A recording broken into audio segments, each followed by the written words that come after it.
สวัสดีโดยน้องเป็นนักศึกษาปีหนึ่งมาเรียนอยู่ภาคจิตวิทยาวันภาคนี้ครูอาจารย์มีการจัดระบบการเรียนการสอนเป็นไรเนาะสำหรับระบบการเรียนการสอนของภาคนี้คือจะเน้นให้นักเรียนเรียนได้ใช้เป็นส่วนหลายคือจะลงเน้นปฏิบัติส่วนจริงและเฮ็ดให้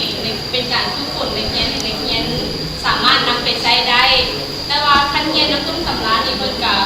บ่ได้สอนเกี่ยวกับในตำราหลายดอกเพิ่นจะหมายจุดสำคัญมาให้เฮาเป็นคนวาดหลักของสมุดหรือว่าเพื่อจะเอาข้อมูลให้เฮาหัวข้อให้เขากลับไปเสิร์ชมาจากอินเทอร์เน็ต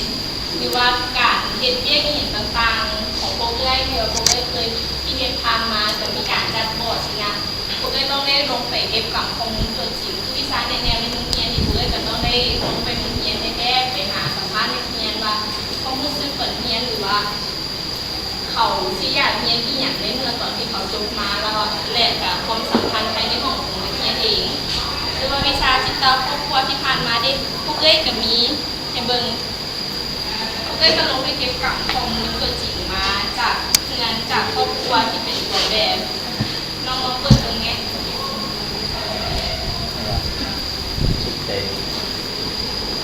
กอย่างเกี่ยวกับพวกเอ้ยเรียนอาจารย์จะเน้นปฏิบัติหลายกว่าเพราะว่าถ้าเราเรียนผู้ไปเราไม่ได้ปฏิบัติเขาแบบเราสามารถนำมาใช้ได้อาจารย์เลยเน้นว่าแค่ในเรียนขั้นเรียนได้แล้วต้องนำไปปฏิบัติต้องศึกษาค้นคว้าตัวจริงให้ออกมาเป็นถ้าผลงานเพื่อจะตัดสินจากสิ่งที่น้องให้ออกมาเป็นเบิ่งว่าเขาเรียนผู้ได้หลายหน่อยสักใดสบายดีนะต้นที่ว่าเรื่องน้องมาเรียนปีนึงน้องเรียนแต่อ้ายแนะนำเรื่องการประเมินให้น้องเลยสำหรับการประเมินอยู่ในภาคภาษานี่เราควรจะนอกจากจะว่าประเมินตามหลักการที่ทางมหาวิทยาลัยเราคือคณะศึกษาศาสตร์ฝากองนะครับเพิ่มเป็นดินในการประเมินคือสามหลักการคือหนึ่งเนาะก็คือการเขียนรายงานสองมาก็คือการนำเสนอและสามมาก็คือการเฮ็ดเรียกเป็นกลุ่มเนาะเพิ่นจะประเมินอยู่ใน3ด้านนี้แล้วการเฮ็ดบทรายงานเนาะเพิ่นก็จะเน้นความละเอียดอ่อนของการเฮ็ดบทเนาะก็จะมีก็จะเป็นแบบนี้เนาะก็จะมีปกแล้วก็จะมีคำนำมีสารบานเนาะแล้วก็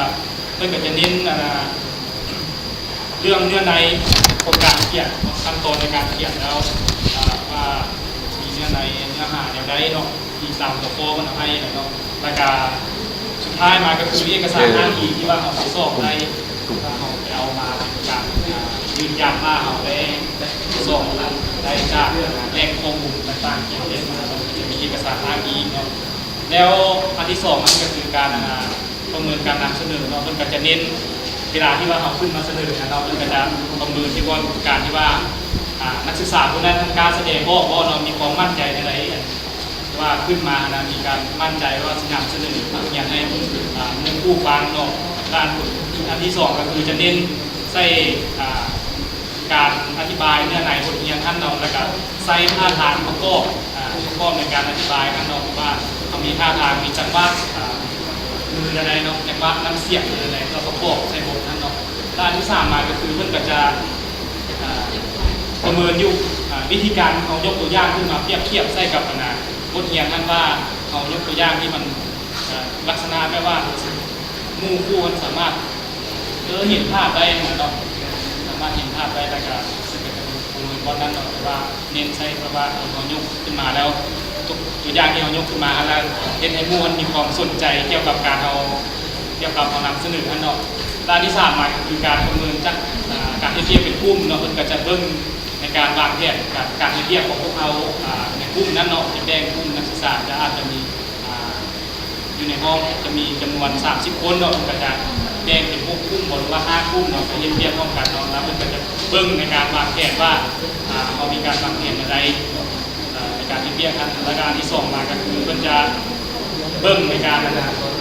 แบ่งปันหน้าที่นะเนาะเวลาของมานำเสนอใช่ PowerPoint นี่เขาก็จะรู้เราว่าเขามีการแบ่งปันหน้าที่กันอะไรเราผู้นึงเตรียมสไลด์บอกนะให้มันก็ว่าเข้ากันดีนะมันก็จะกำหนดนั้นแล้วกันอันที่3มาก็คือมันจะประเมินบอลที่ว่าเขายอมคำคิดคำเห็นของคนในกลุ่มนะเนาะโบแม่นว่าเขาเห็นในกลุ่มนะเจ้าแต่ความคิดคำ เห็นผู้เดียวมันบ่ได้เราจะต้องให้ทุกคนนั้นมีส่วนร่วมในการประกอบกับคิดความเห็นจะประเมินกันนั้นและถ้าว่าน้องมาเห็นอยู่นี่น้องมาเห็นอยู่นี่แล้วกันยังตัวว่าเรียนใส่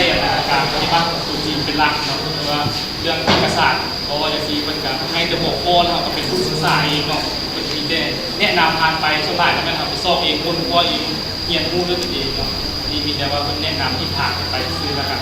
มีแต่ว่าจะคิดเจ็บใจไว้ว่าลงเส้นตัวจริงแล้วก็คุณว่า